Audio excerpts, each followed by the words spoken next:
Welcome to this session of energy conservation and management. Myself, Anirban Sarkar, Assistant Professor in Mechanical Engineering Department of JIS College of Engineering, Kolkata.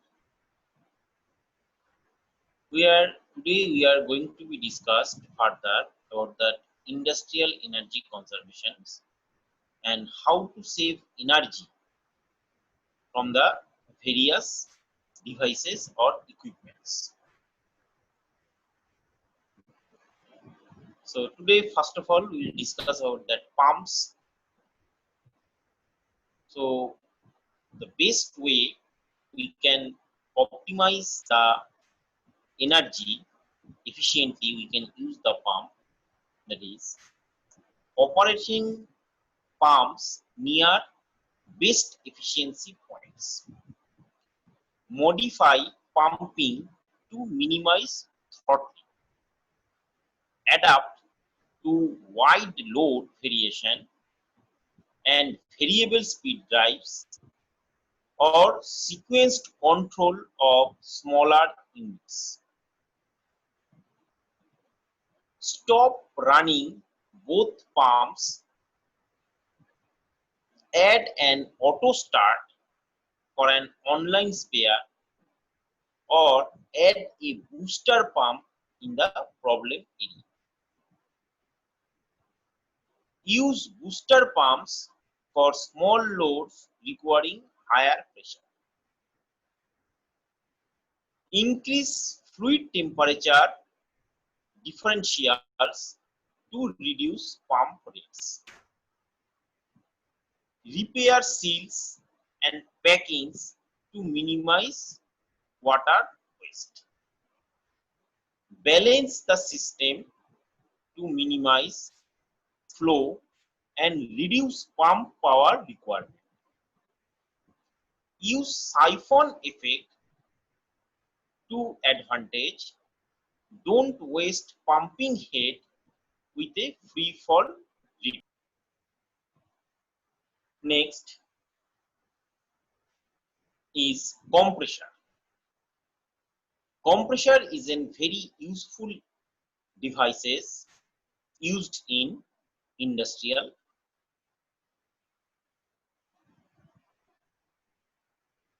It has to be, we need to be considered, it has different types of compressor we are using, but if it is variable speed drives, then it will be benefit us because load requirement at very process will not be same at the all time. So variable speed drives if we choose, so that the load on the compressor that we can adjust. Ultimately, we are saving the energy. Use a synthetic lubricant if the compressor manufacturer permits it. Be sure lubricating oil temperature is not too high. That is oil degradation and lower viscosity, and not too low, that is condensation contaminants. Change the oil filter regularly. Periodically inspect compressor intercoolers for proper functioning. Use waste heat from a very large compressor to power an absorption chiller or preheat process or utility fix. Establish a compressor efficiency maintenance program. Start with an energy audit and follow up, and make a compressor efficient management program a part of continuous energy management program.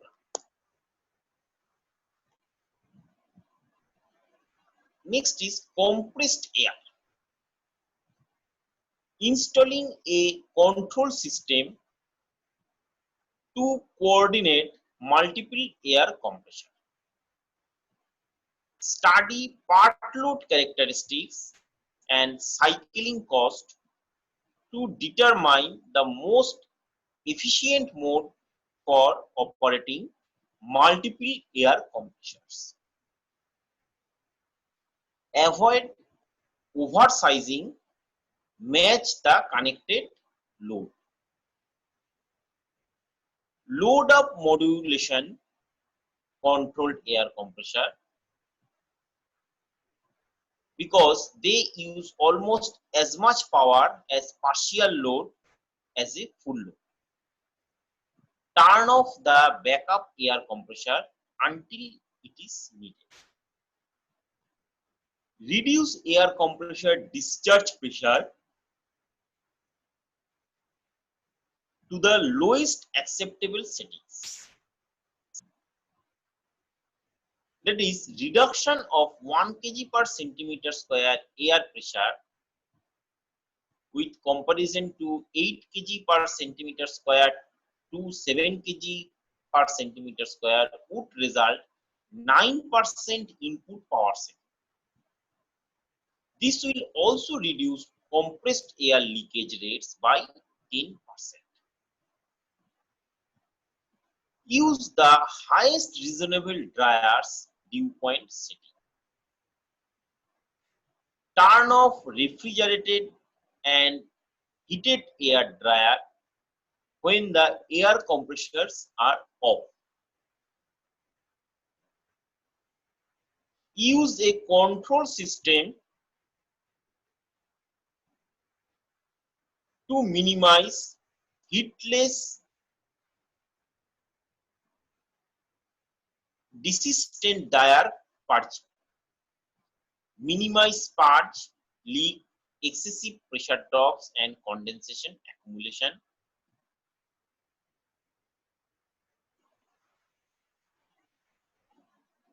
And use drain control instead of continuous air bleeds through the drains.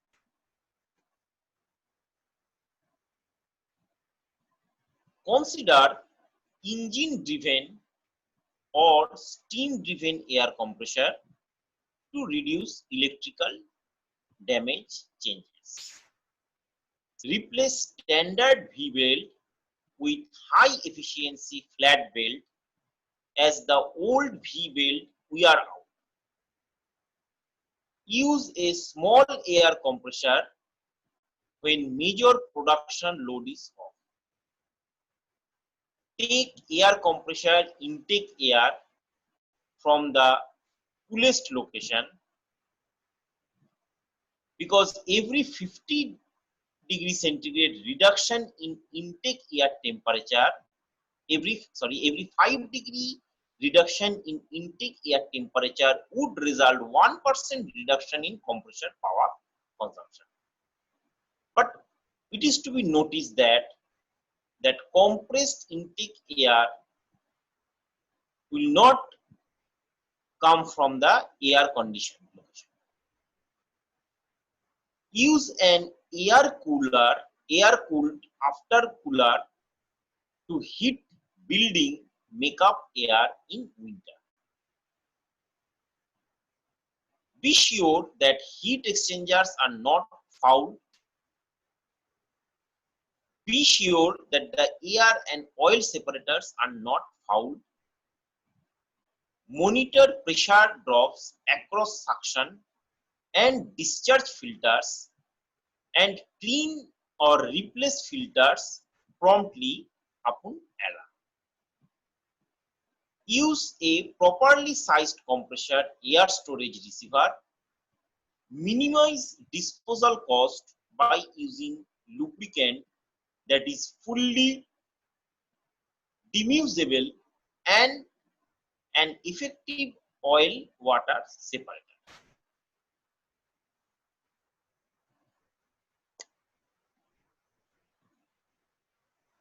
Consider alternatives to compressed air such as blower for cooling, hydraulic rather than air cylinder, electric rather than air actuator, and electronic rather than pneumatic control. Use nozzles or venturi type device rather than blowing with open compressed air lines. Check for leaking drains valves on compressed air filter regulator set.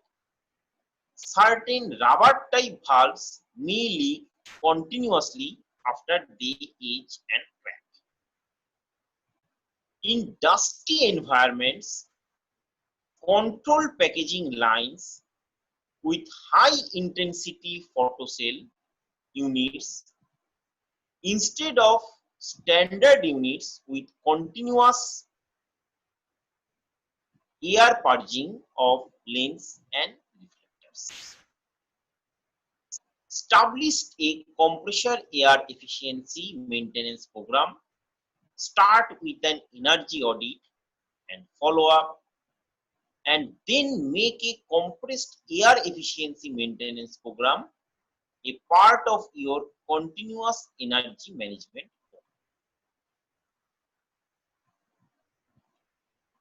Chillers increases the chilled water temperature set point if possible. So if we increase the chiller water temperature at lower level, it will consume heavy power. So we need to set a temperature where the effective coolings will be there. Use of lowest temperature condensate water available that the chiller can handle. Increases the evaporator temperature. Clean heat exchanger when foul. Optimize condenser water flow rate and refrigerate water flow rate.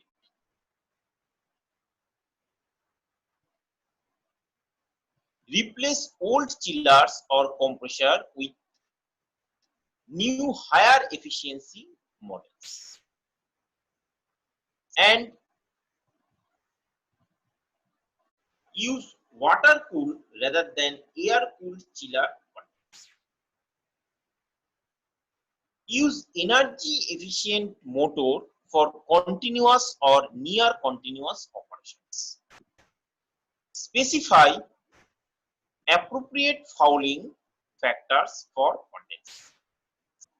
Do not overcharge oil. Install a control system to coordinate multiple chillers. Study part load characteristics and cycling cost to determine the most efficient mode for operating multiple chillers. Run the chillers with lowest energy consumptions. It saves energy cost, fuels a base load. Avoid oversizing. Isolate off line chillers and cooling towers, and establish a chiller efficiency maintenance program. Start with an energy audit and follow up, and then make a chiller efficiency maintenance program a part of our continuous energy management program. Cooling tower. Cooling towers is used in power plants and other processing units. It saves the feed water for the processes and for the power sectors.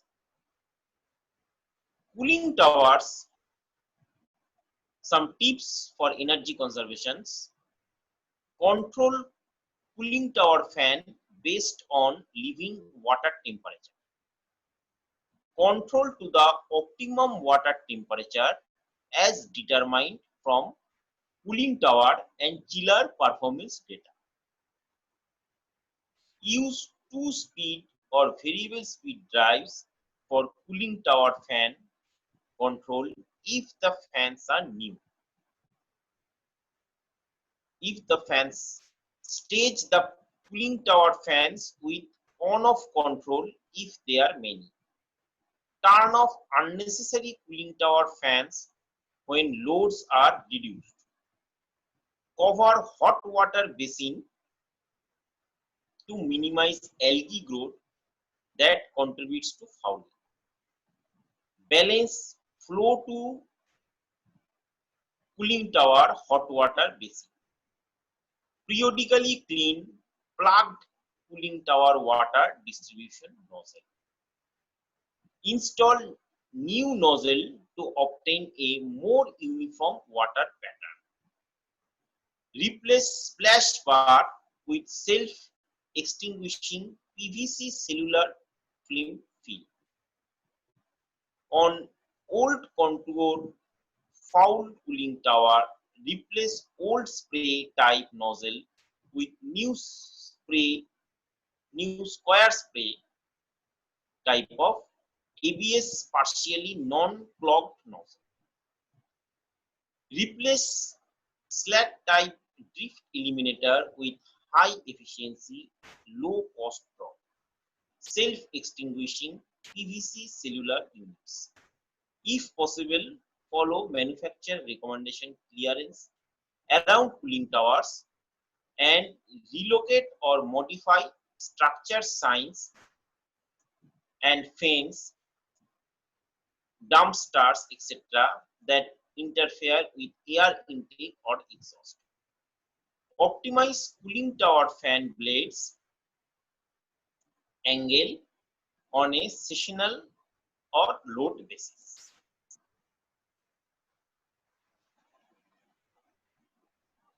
Correct excessive and or uneven fan blades, tip clearance at poor fan balance.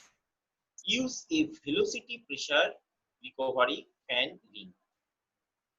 Divert clean air conditioned building exhaust to the cooling tower during hot weather.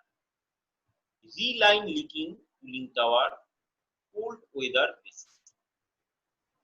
Check water overflow pipes for proper operating level. Optimize chemical use. Consider side stream water treatment. Restrict flow through large loads to design values.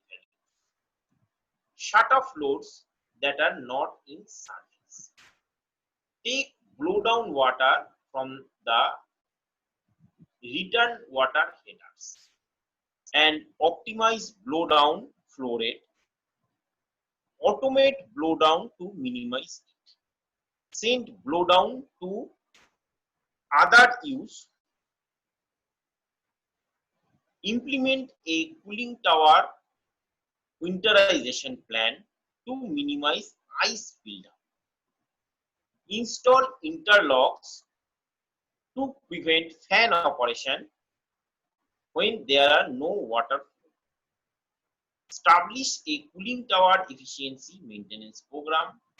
Start with an energy audit and follow-up, and make a cooling tower efficiency maintenance program a part of our continuous energy management. Lighting, which is very important in industry and household also. Reduce excessive illumination level to standard level using switching, delamping, etc. Aggressively control lighting with clock timer, delay timer, photo cells, or occupancy sensor. Install efficient alternatives to incandescent lighting, mercury vapor lighting. Energy of various technologies ranges from base to worst approximately.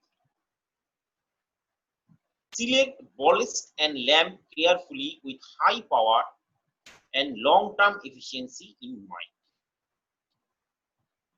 Upgrade obsolete fluorescent system to compact fluorescent in electronic ballast. Consider daylight, skylight, etc. Consider painting the walls a lighter color and using less light fixture or lower wattage. Use task lighting and reduce background illumination. Re-evaluate exterior lighting strategy, type and control. Control it aggressively. Change exit sign from incandescent to LED.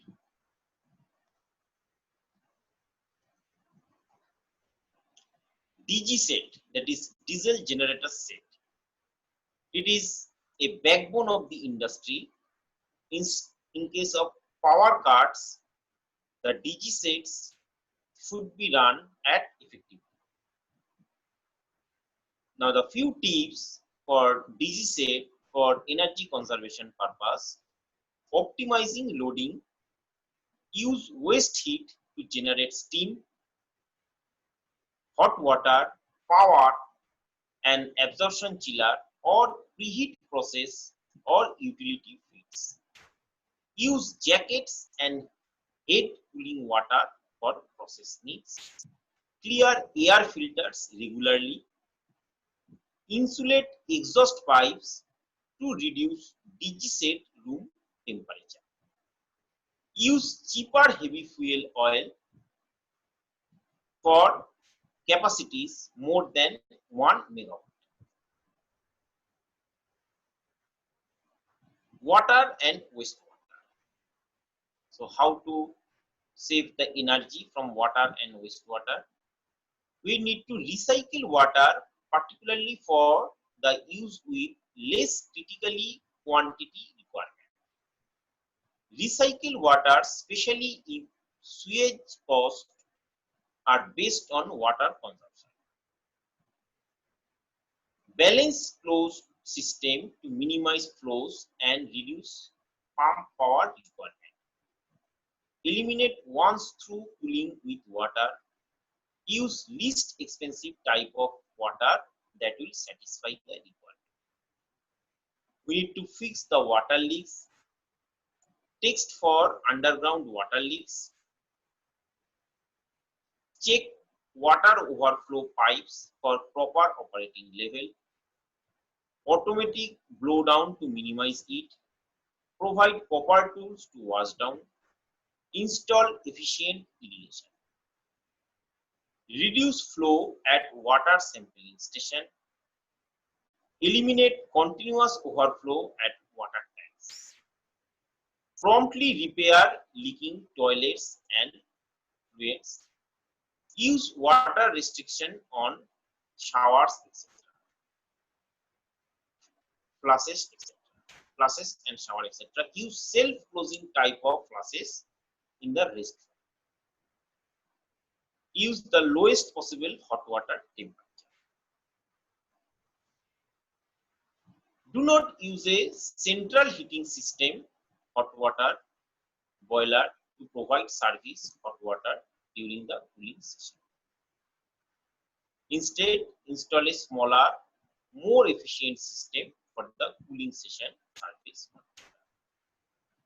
Consider the installation of a thermal solar system for warm water. If water must be heated electrically, consider accumulation in a large insulated storage tank to minimize heat leakage. Use multiple distributed small water heaters to minimize thermal losses in large piping systems. Use fridge porcelain valves rather than manual bleeding of lines. Consider leased and mobile water treatment system, especially for deionized water. Seal sumps to prevent slippage inward from necessitating extra sump pump operation. Install pre-treatment to reduce the TOC and BOD surcharge. Verify the water meter reading. Verify the sewer flow if the sewer bills are based on them. Now, other miscellaneous devices: meter any unmetered utilities, shut down spare, idling, and unneeded equipment.